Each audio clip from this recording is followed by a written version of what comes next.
Pues aquí en CIESA Podcast seguimos descubriendo músicos insólitos de la mano de nuestro querido Antón García. Vamos a recorrer unos cuantos miles de kilómetros y nos vamos a Estados Unidos. Hola Antón, ¿qué tal? ¿Cómo estamos? Hola Rafa, hola Guada y un saludo a toda la audiencia del CIES Podcast. Aquí estoy en la parte delantera de mi casa, en el porche, preparado para hablar de un grupo que a mí la verdad es que me gusta mucho, aunque se conoce bastante poco. Vamos a darle un poco más de lustre a este grupo de los años 80. Vamos a viajar a principios de los años 80 y por fin vamos a hablar de un grupo que tiene que ver con la música española, aunque era una mezcla de músicos suecos y españoles, pero que dentro de esa época que se llamó la movida o la nueva ola o la onda siniestra, pues tuvo muchísima importancia. Me refiero, Rafa, Guada, a Décima Víctima. Décima Víctima, que tiene su relación, que nos contará también Antón, con la ciudad de Vigo, y que para empezar, tú lo decías, es un grupo hispano-sueco, si no me equivoco eran 4 componentes, mitad y mitad, ¿no? 2 españoles, 2 suecos. Sí, en principio era un trío y después se convirtió en cuarteto. La parte sueca tiene que ver con los hermanos Lars y Per Mertanen, que llegaron a España desde Estocolmo porque su familia se mudó a España en los años 70, primero a Estepona y después a Madrid por cuestiones laborales del padre.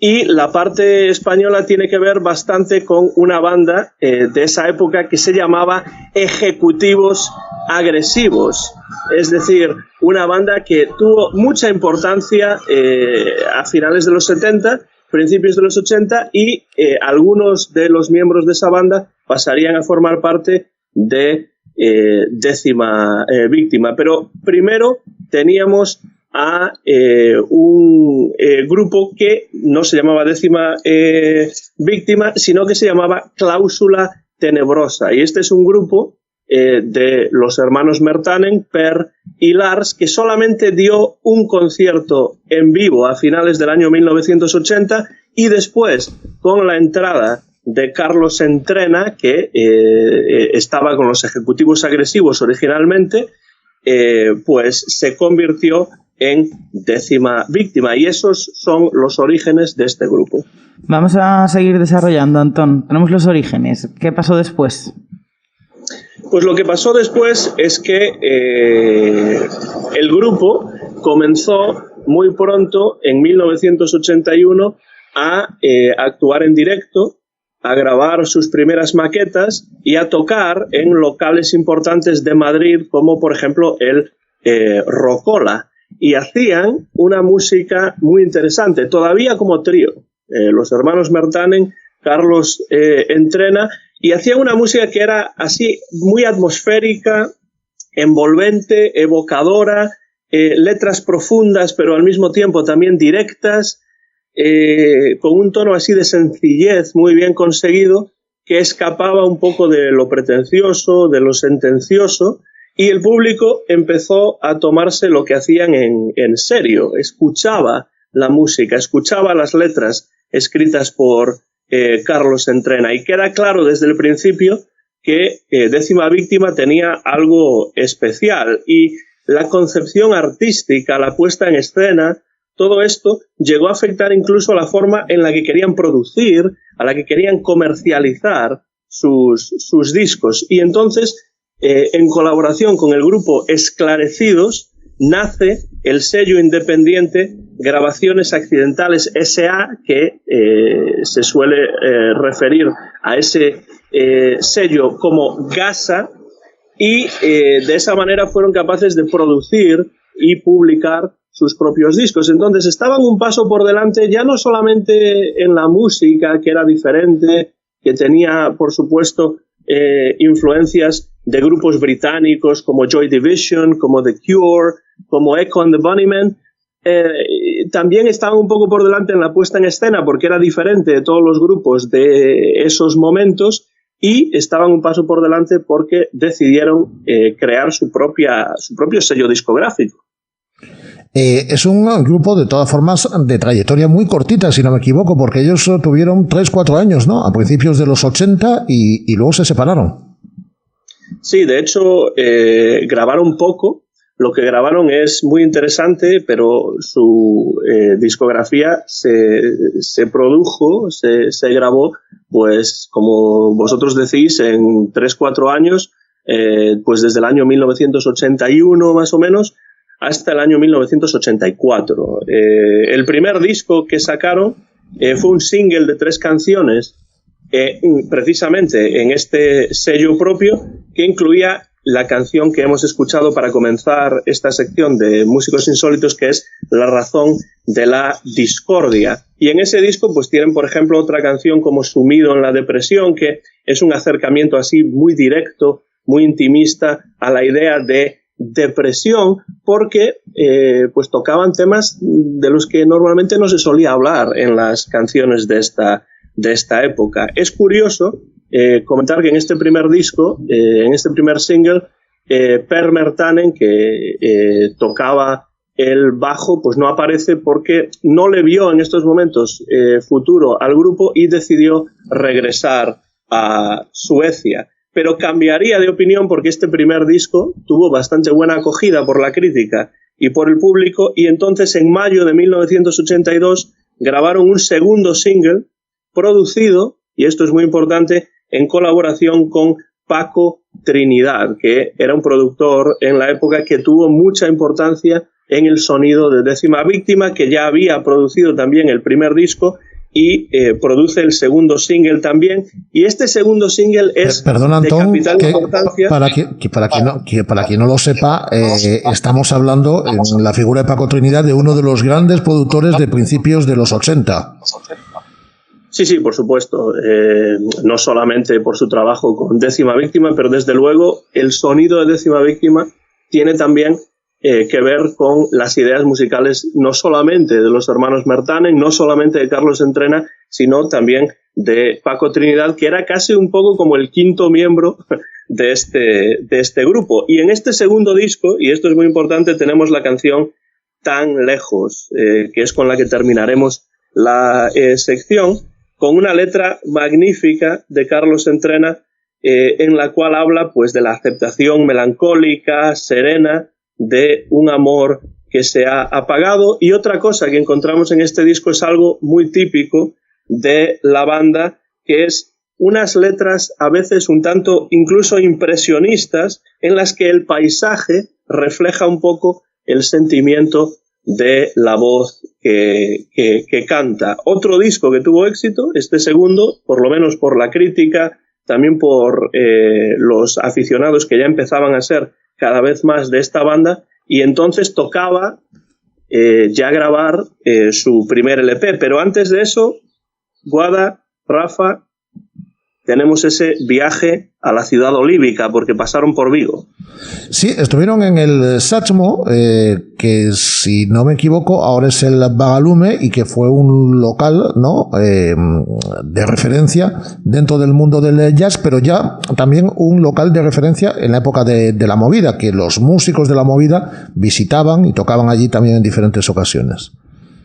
Sí, porque lo que se llamó la movida después, pues en Madrid tuvo su importancia, pero también en Vigo, por supuesto, y muchos de los miembros de ese movimiento artístico, cultural, musical, pues pasaban por locales como el Satchmo, y en el Satchmo, en julio de 1982, tocaron Décima Víctima. Por mi edad, evidentemente, yo no pude presenciar el concierto, pero yo tengo, y esto es curioso, Rafa, Guada, un recuerdo más o menos difuso, así difuminado, de haber visto algún cartel en algún momento pegado por alguna pared de las calles de Vigo. Qué mentira, en Antón. que aparecía el nombre. Qué mentira. De Décima Víctima. Qué mentira, no me creo que te acuerdes cuántos años han pasado. No me creo, no puede ser. ¿Cómo te vas a acordar?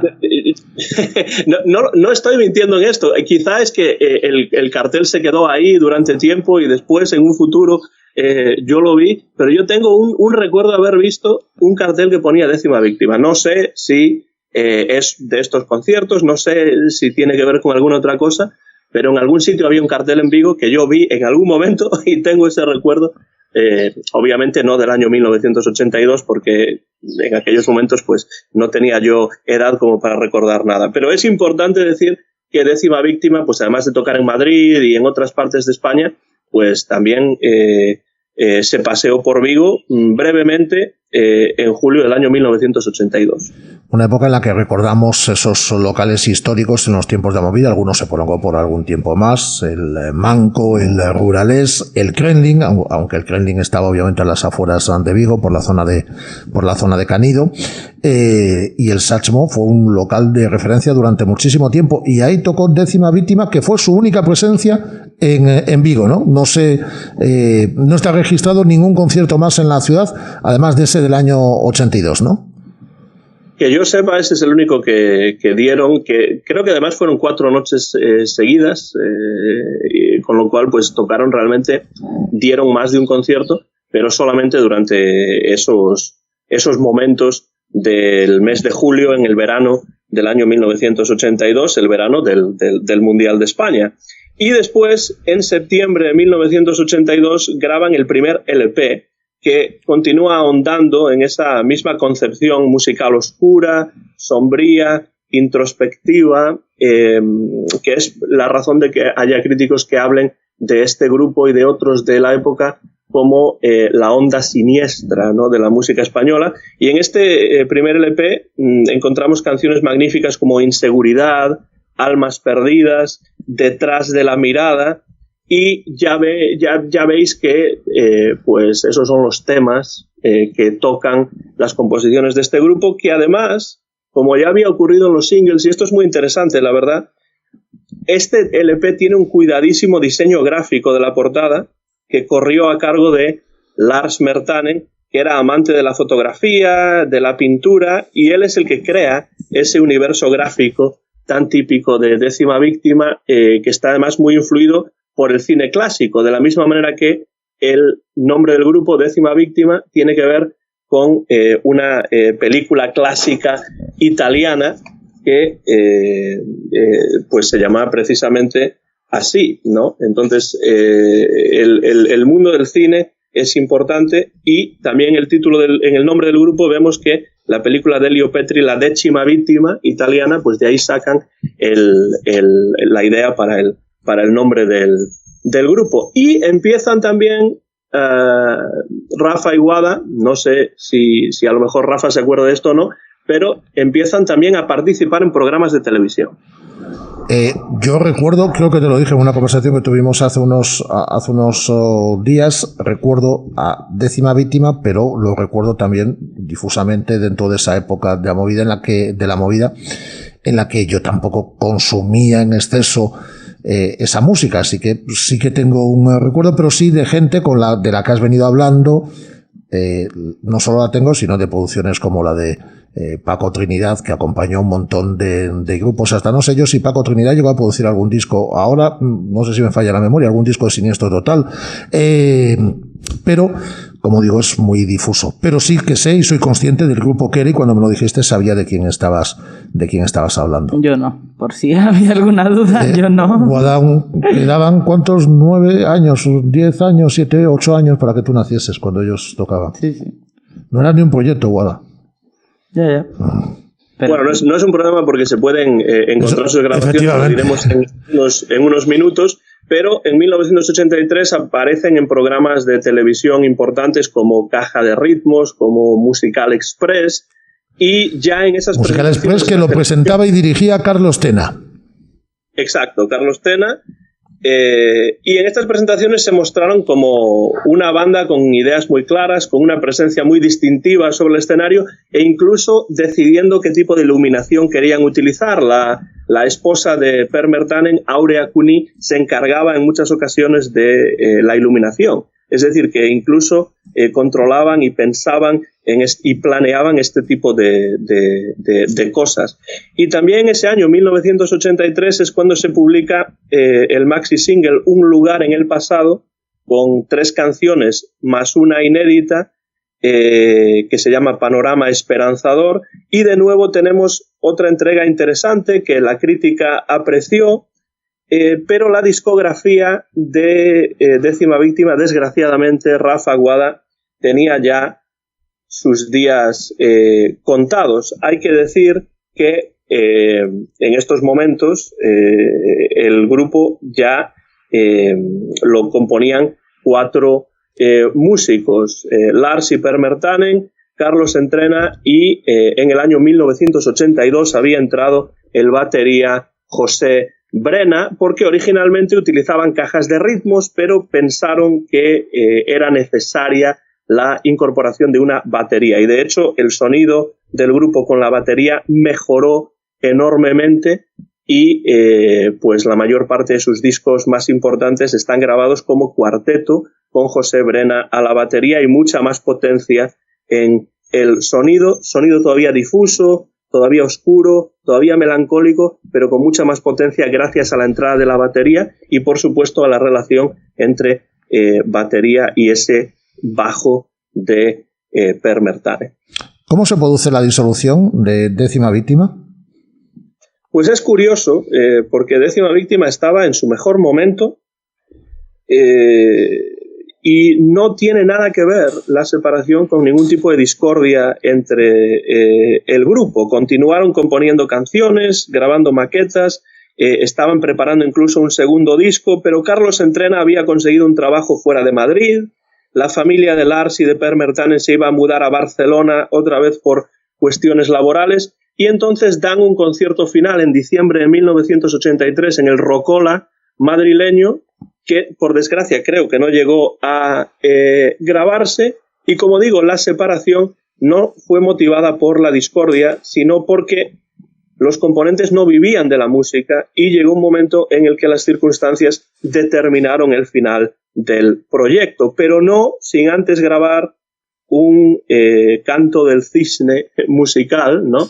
Un último disco que vendría en la primavera de 1984 con el grupo ya separado, pero se reunieron junto con Paco Trinidad otra vez para grabar un disco que se titula Un hombre solo y que a mí me parece una verdadera obra maestra dentro de la música española, ya no solamente de los años 80, sino en general. Es un verdadero discazo que a mí me gusta mucho y al que yo vuelvo pues de vez en cuando porque es, como digo, una verdadera maravilla. ¿Algo más que nos quieres contar, Antón?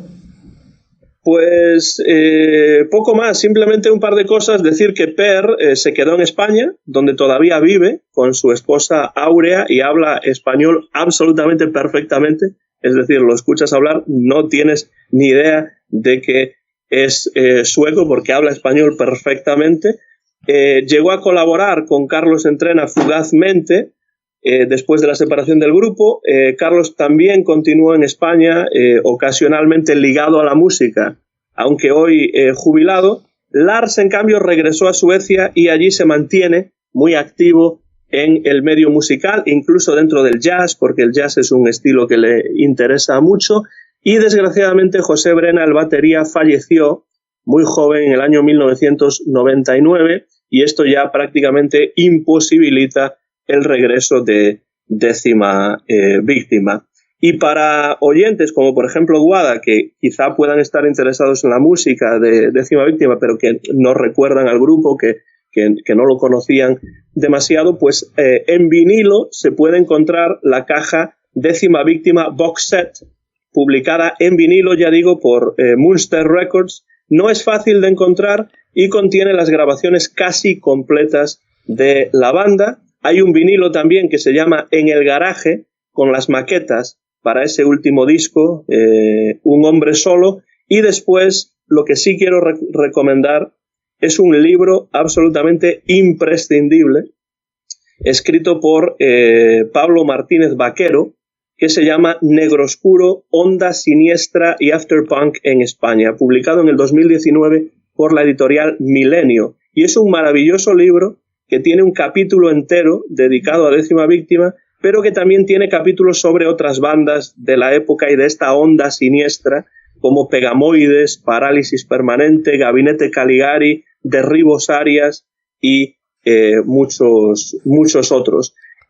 Si podéis, buscad la música de Décima Víctima en YouTube, que se puede encontrar con bastante facilidad, y también en YouTube hay un documental titulado Décima Víctima, detrás de su mirada, que nos da una idea de lo que era esta banda, con imágenes, con entrevistas y cosas así. Pero ese libro, Negro Oscuro, Onda Siniestra y Afterpunk en España, es absolutamente necesario para comprender lo que fue esta New Wave, esta nueva ola, esta onda siniestra dentro de la música española, y dentro de esa onda siniestra, con mucha fuerza, estaba Décima Víctima. Pues hasta aquí estos músicos insólitos, hablándonos a Antón García de Décima Víctima. Yo he buscado aquí porque ya me podía la curiosidad si Paco Trinidad había sido productor de Siniestro Total, y efectivamente fue productor de Siniestro Total, al igual que de Hombre G, de Resentidos, de Esclarecidos, de Duncan Du y de un montón de formaciones de principios de los 80, alguna continúa en la actualidad. El mes que viene seguimos descubriendo más músicos insólitos de tu mano, Antón García. Un abrazo muy fuerte con destino a Estados Unidos. Cuídate mucho. Un abrazo, Rafa Aguada, para vosotros. Un placer siempre charlar con vosotros sobre estos músicos insólitos, y creo que en la próxima entrega vamos a tener jazz. Muchas gracias y un saludo a toda la audiencia del CIS Podcast. Un abrazo fuerte, Antón.